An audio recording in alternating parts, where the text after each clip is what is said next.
Hi everyone, welcome back to Digital Partners. In today's video, we are going to show you how to use Face ID to download apps on your iPhone without typing your password every time. Let's get started.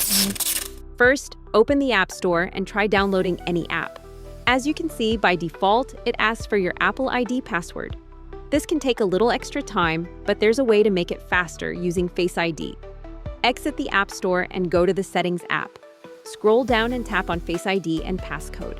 Enter your passcode to access the settings. Now, under the section Use Face ID for, make sure the option iTunes and App Store is turned on.